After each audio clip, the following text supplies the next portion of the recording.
Welcome back, students. Let's discuss AR questions of chapter Wave Optics. तो बच्चों, तरंग प्रकाशिकी से हम डिस्कस करने जा रहे हैं assertion reason based question, AR questions. पहला सवाल है, when a light wave travels from a rarer to a denser medium, एक विरल माध्यम से सघन माध्यम में जा रही है प्रकाश की किरण, इट लूजेस स्पीड, तो उसका जो वेग है या बोले चाल, उसकी चाल कम हो जाती है सघन माध्यम में जाने पर। सत्य वचन है, सही है असर्शन। पर आगे की बात अगर हम पढ़ें, the reduction in speed imply A reduction in energy carried by the light wave. Speed घटना उसकी ऊर्जा के घटने को निर्देशित करता है। तो ऐसा तो नहीं है, ये सॉल्व एग्जाम्पल में शामिल है, कंसेप्चुअल क्वेश्चन है एनसीईआरटी का। Reason the energy of wave is proportional to velocity of wave, ऐसा भी नहीं है। एनर्जी ऑफ वेव जो है वो उसके एम्पलीट्यूड पर डिपेंड करती है, ना कि वेलोसिटी पर। अच्छा, अगर वो रे होती तो फ्रीक्वेंसी पर डिपेंड करती ना, particle nature equal to h nu. और वेव होती है तो इंटेंसिटी पर, और इंटेंसिटी एम्पलीट्यूड पर डिपेंड करता है। जैसे शेर की दहाड़ में एनर्जी ज्यादा कंज्यूम होती है, मच्छर की आवाज में एनर्जी कम कंज्यूम होती है। हालांकि मच्छर की आवाज की फ्रिक्वेंसी ज्यादा होती है शेर की दहाड़ की आवाज से, तो आप डिफरेंस समझ सकते हैं। तो करेक्ट आंसर हुआ डी, यानी ये दोनों ही स्टेटमेंट गलत है और उसका कोई आपस में लेना देना भी नहीं। When a light wave travel from a rarer to denser medium, it loses speed, इसमें कोई डाउट नहीं है, वो धीमी पड़ती है। But energy carried by wave does not depend on its speed, है ना। जो कि वेव एनर्जी कैरी कर रही है वो उसकी स्पीड से कुछ लेना देना नहीं है। Instead it depends on the amplitude of the wave. Question number 2 है, no interference pattern is detected when two coherent sources are infinitely close to each other. जब दो कला संबद्ध स्रोत अनंत रूप से पास होते हैं, बहुत ही पास होते हैं, तो हमें कोई व्यतिकरण प्रतिरूप पर्दे पर दिखाई नहीं देता। इंटरफेरेंस पैटर्न हम नहीं देख सकते। ये बात सही है। ये कंडीशंस में जाएंगे आप, 10.4 है सॉल्व एग्जांपल एनसीईआरटी का, वहां से आप देख सकते हैं beta equal to lambda D, lambda capital D by small D.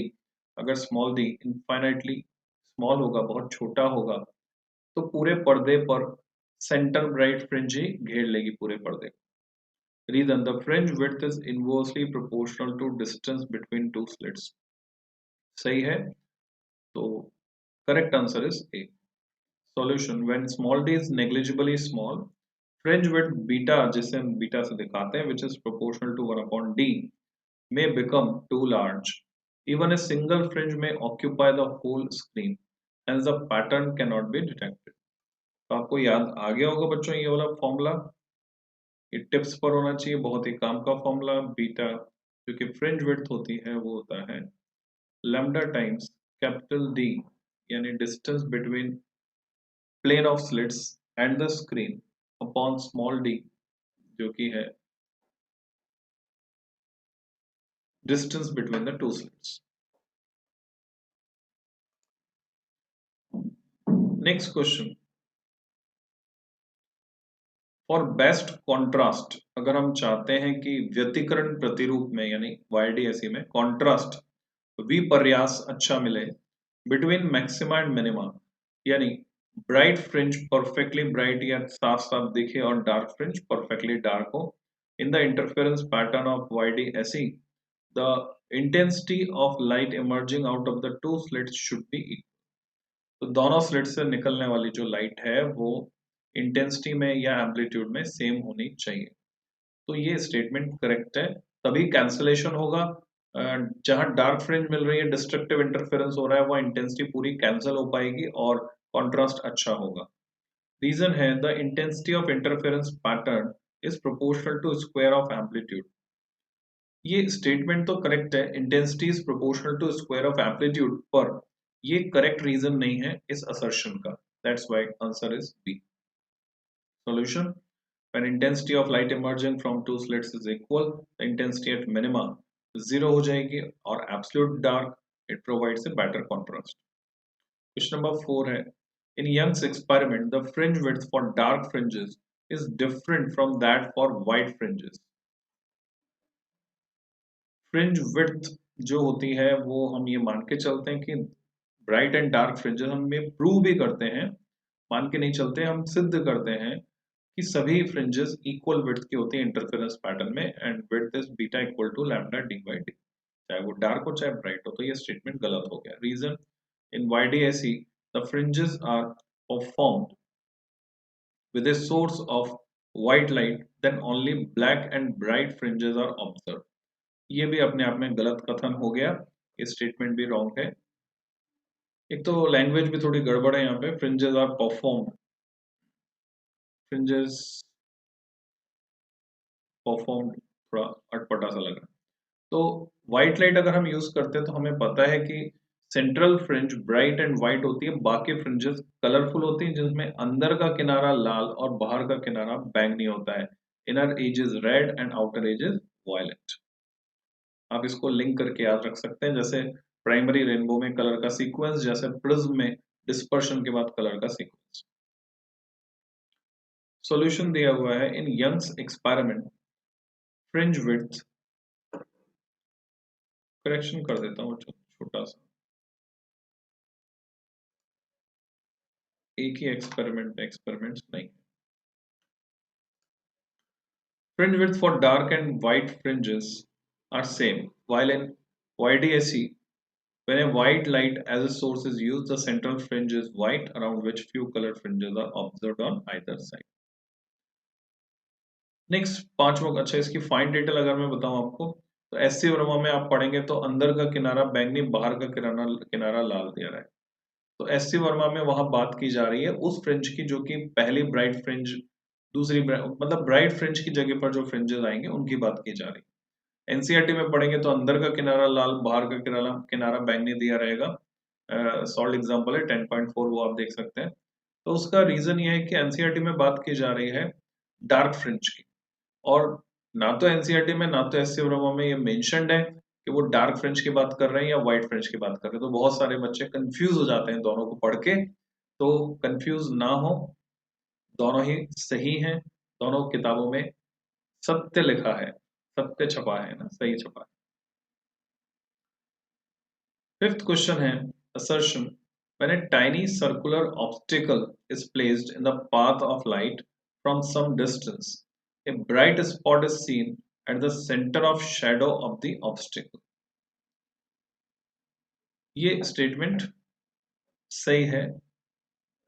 Tiny circular obstacle रख दिया आपने लाइट के पाथ में, डिफ्रैक्शन होगा, विवर्तन प्रतिरूप बनेगा और centre of the shadow bright होगी। Reason destructive interference occurs at the centre of the shadow. Destructive interference अगर होगा तो ब्राइट तो हो नहीं सकती। सॉल्यूशन में कहा गया as the waves diffracted from edges of circular obstacle placed in the path of light interfere constructively at the center of shadow resulting in the information of a bright spot। कारण ये है, that's why answer C, क्योंकि assertion correct है। Reason जो है वो गलत है और इसका assertion का सही एक्सप्लेनेशन नहीं है। Question number 6, interference pattern is made by using blue light instead of red light, the fringes become narrower।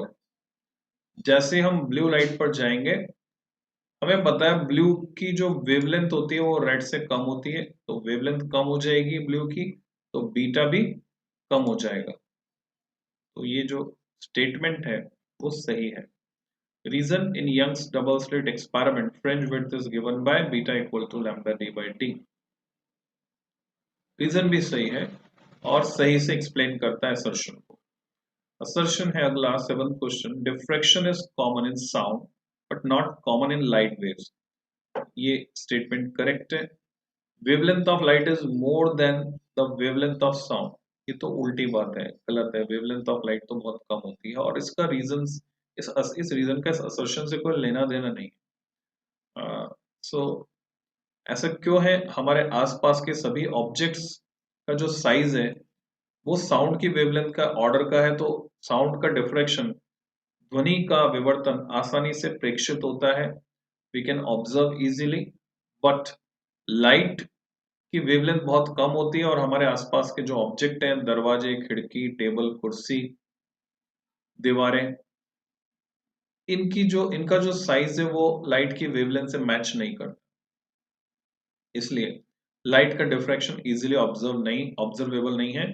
Light के डिफ्रैक्शन को, यानी प्रकाश के विवर्तन को यदि आप देखना चाहते हैं उस घटना को, तो आपको तीक्ष्ण किनारों वाले ऑब्जेक्ट्स चाहिए, जैसे sharp blades, pin holes, etcetera. Next question number 8, in Young's double slit experiment, if wavelength of incident monochromatic light is just double, तरंग दैर्ध्य को हम ठीक दुगना कर देते हैं, number of bright fringe on the screen will increase, तो क्या नंबर ऑफ ब्राइट फ्रिंजेस बढ़ जाएंगी? पूछा तो नहीं है, बोल रहे हैं बढ़ जाती हैं। तो जो फॉर्मूला है हम देख रहे हैं, अगर लैम्डा को डबल कर देंगे तो चौड़ाई बढ़ रही है, चौड़ाई बढ़ रही है तो स्क्रीन तो उतनी की उतनी है, तो अब फ्रिंजेस कम दिखाई देंगी, तो उल्टा है, यानी गलत हो गया statement. Reason, maximum number of bright fringe on the screen is directly proportional to the wavelength of light used. कुछ लेना देना ही नहीं है बच्चों, that's why answer is D. Wavelength is inversely proportional to number of fringes, hence by doubling the wavelength, the number of fringes decreases. Hence assertion and reason are false. Next, question number 9. In interference and diffraction, light energy is redistributed. ये सही है। There is, क्योंकि इसी phenomena को बोलते हैं, the phenomena of redistribution of energy is called interference, और उसी का specific case है diffraction. There is no gain or loss of energy which is consistent with the principle of conservation of energy. सही, that's why answer is in interference and diffraction, light energy is redistributed if it reduces in one region, एक जगह पर कम हो रही है dark fringes की जगह पर, producing a dark fringe, it increases in another region, तो वहां बढ़ जाती है जहां पे bright fringe होती है, producing a bright fringe. There is no gain or loss of energy which is consistent with the principle of conservation of energy. Question number 10. If complete YDAC is dipped in the liquid from air, then fringe width decreases. ये सही है, क्योंकि जैसे हम पानी में डुबो देंगे लैम्डा कम हो जाएगा, लैम्डा कम हो जाएगा तो बीटा कम हो जाएगा, beta is proportional to lambda. Reason, wavelength of light decreases when we move from air to liquid. ठीक है, correct reason. Assertion, no sustained interference pattern is obtained when two electric bulbs of the same power are taken.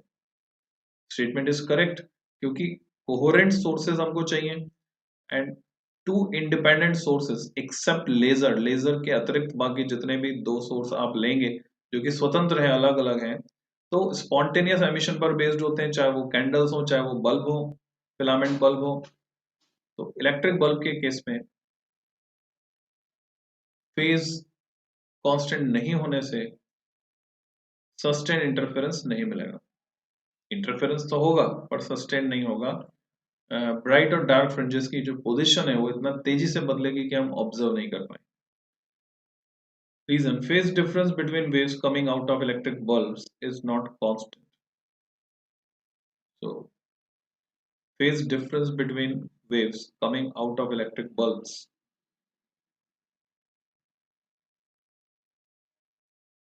सही है, phase लगातार बदल रही है। Question number 12, the maximum intensity in YDAC is 4 times the intensity due to each slit when they are identical. तो फॉर्मूले से हम देख सकते हैं ये ऐसे ही होता है, 4 टाइम्स I0 हमें इंटेंसिटी मिलती है, तो assertion is correct. The phase difference between the interfering waves is 2 and pi at the position of maxima where n equal to 0, 1, 2. Okay, so it is correct. Reason, इसलिए हमें intensity maximum मिलती है, maxima इन direction में मिलते हैं। तो ये हमने डिस्कस किए AR based questions from wave optics. Next video में मैं केस स्टडी बेस्ड क्वेश्चन लूंगा। Till than happy learning.